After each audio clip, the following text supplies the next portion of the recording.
Baik, Haji, selaku tokoh masyarakat tentang ikutnya perpolitikan elit di Kabupaten Bekasi yang saat ini mana isunya sangat luar biasa, terjadi pelaporan terhadap pimpinan daerah di Kabupaten Bekasi terkait pelanggaran berat oleh ASN. Nah, seperti apa nih tanggapan Bapak sebagai tokoh masyarakat? Terima kasih atas waktu yang diberikan kepada saya dari teman-teman di media. Yang pertama, saya menyimak apa-apa yang menjadi persoalan terkait salah satu kebijakan dan penentu kebijakan yang hari ini sedang dipergunakan berupa pelaporan di KSN, Ombudsman, KPK, juga termasuk di Kemendagri. Dan saya juga menyimak ada sanggahan-sanggahan dari beberapa akademisi dan yang lainnya. Saya bicara cuma ada hukum kausalitas di situ. Ada sebab akibat. Kenapa ini ada pelaporan? Dan tentunya ini nggak main-main, Pak. Yang pertama, saya akui sebuah keberanian seorang stakeholder melaporkan dalam tanda kutip PJ Bupati Bekasi tentang MOU atau ada hitam di atas kertas putih yang saya melihat ini ada satu pelanggaran kode etik dan juga bahkan pelanggaran disiplin selaku kepala daerah dan PJ. Sang pelapor pun saya melihat tidak mungkin mereka jalan sendiri tanpa ada backup dari kiri kanan, dan tidak mungkin dia jalan sendiri tanpa penguatan yang lain. Contoh, tidak mungkin pelaporan ini akan dilayangkan kalau di praknya belum ditemui dulu para petinggi-petinggi. Jadi ini juga harus kita kaji sama-sama. Mereka berani melaporkan itu, teman-teman berani melaporkan PJ karena sudah koordinasi, saya yakin itu. Dan mungkin juga ada jurisprudensi di tempat lain yang kasusnya sama dengan di Bekasi. Di tempat lain saya baca hal yang seperti itu, ada diberhentikan, ada sanksi ASN yang diturunkan jabatannya dan sebagainya. Barangkali itu.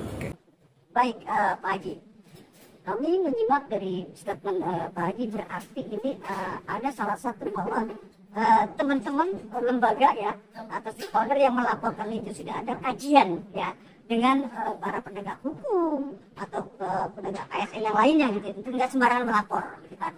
Nah, tentunya hal ini selaku tokoh masyarakat Bekasi, karena dalam laporan ini kan banyak sudah berstatement, tapi dari tokoh masyarakat Bekasinya belum ada tanggapan-tanggapan dari Pak Haji ini. Nah, pandangan dari kearifan lokal tokoh masyarakat seperti apa? Saya menyimak tentang keadaan hari ini terkait dengan PJ. Saya pikir orang euforia, hebat, buat saya biasa-biasa aja. Nggak fenomenal juga. Apalagi dengan jargon Bekasi berani, buat saya bukan itu. Itu mutlak miliknya orang Bekasi juga.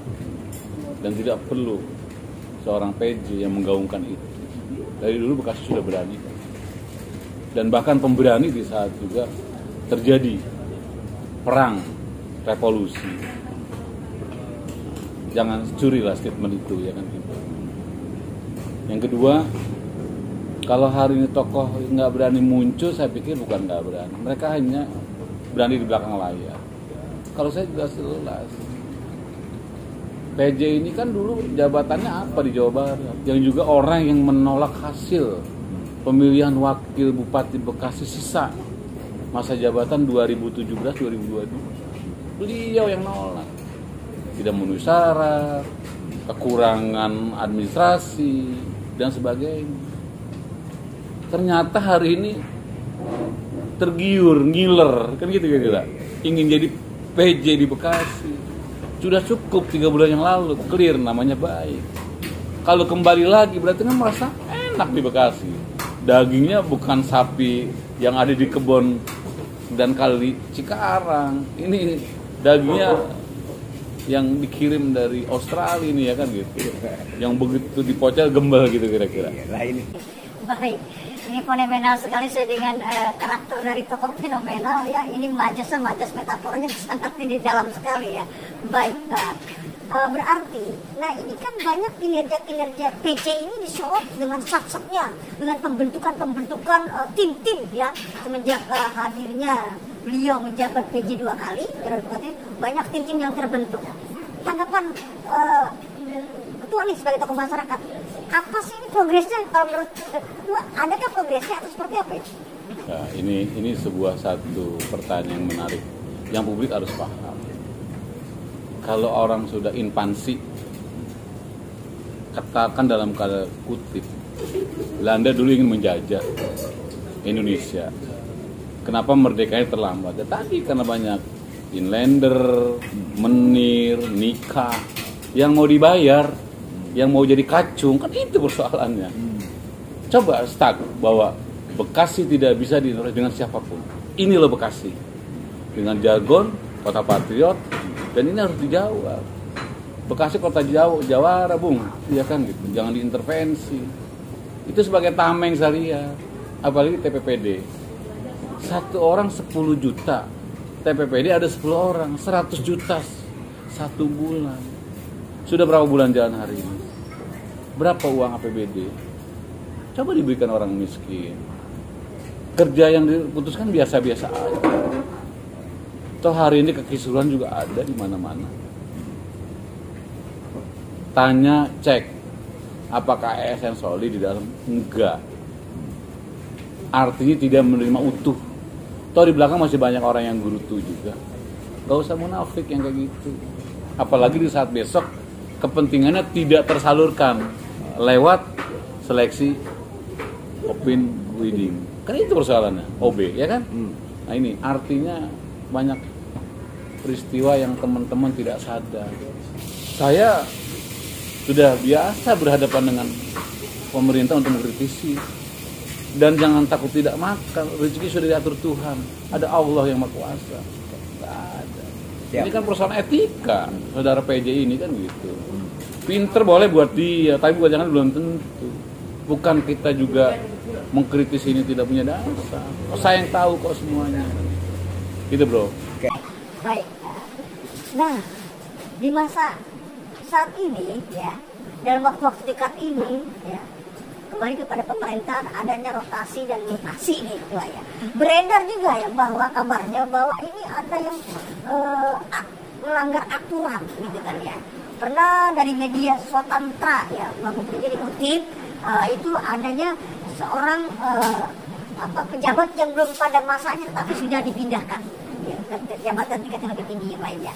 Terus yang kedua juga ada yang tidak sesuai dengan pejabat fungsional belum distrukturalkan tetapi sudah dinaikkan.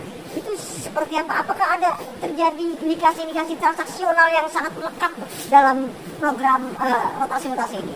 Bekasi. Kait rotasi mutasi, saya pikir itu hak mutlak prerogatif Bupati, PJ, sepanjang itu mendapat rekomendasi izin atasan, yaitu Menteri Dalam Negeri dan Gubernur. Dan kita nggak perlu mencari gigi kambing hitam, atau kita tidak perlu bertanya ayam dulu atau telur dulu, kan gitu.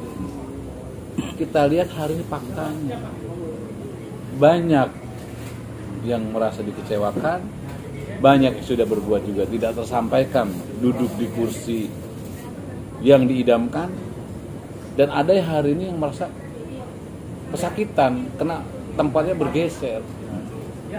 Dan ada juga Baper Jakat yang saya pantau di internal, di dalam. Ini juga PJ masih tidak sinkronisasi. Kalau dia ada sinkron, ya mangga-mangga silakan. Saya mendapat informasi yang barangkali ini juga A1. Dan saya melihat, ada nggak transaksional? Anda yang bisa jawab itu semuanya karena Anda tahu orang lapangan.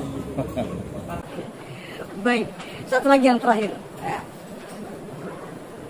Dengan adanya permasalahan-permasalahan, artinya Bekasi masih krisis kepemimpinan. Ketua selaku tokoh masyarakat, putra daerah Bekasi, apa sih yang diinginkan untuk mewakili masyarakat Bekasi? Sosok pemimpin yang seperti apa untuk Kabupaten Bekasi yang idealnya menurut pandangan Ketua?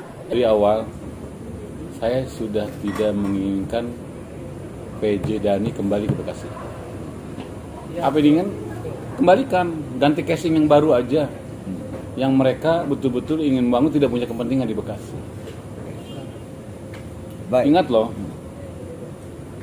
ASN tidak boleh berpolitik. Kalau saya bilang PJ berada di ketiaknya politisi, kan saya tahu di dalamnya. Nah, ini adalah salah satu bukti yang mereka nggak pernah tahu itu. Kritik Amin Fauzi adalah kritik Okburawan yang membangun, bukan non-Okburawan yang menjatuhkan. Tidak. Ayo bangun Bekasi sama-sama. Kalau perlu debat, ayo kita tantang. Orang Bekasi jangan takut tidak dapat makan, jangan takut tidak dapat kerjaan. Percaya diri bahwa Allah ada bersama kita. Oke? Oke. Sampai ketemu di event berikutnya. Assalamualaikum warahmatullahi wabarakatuh.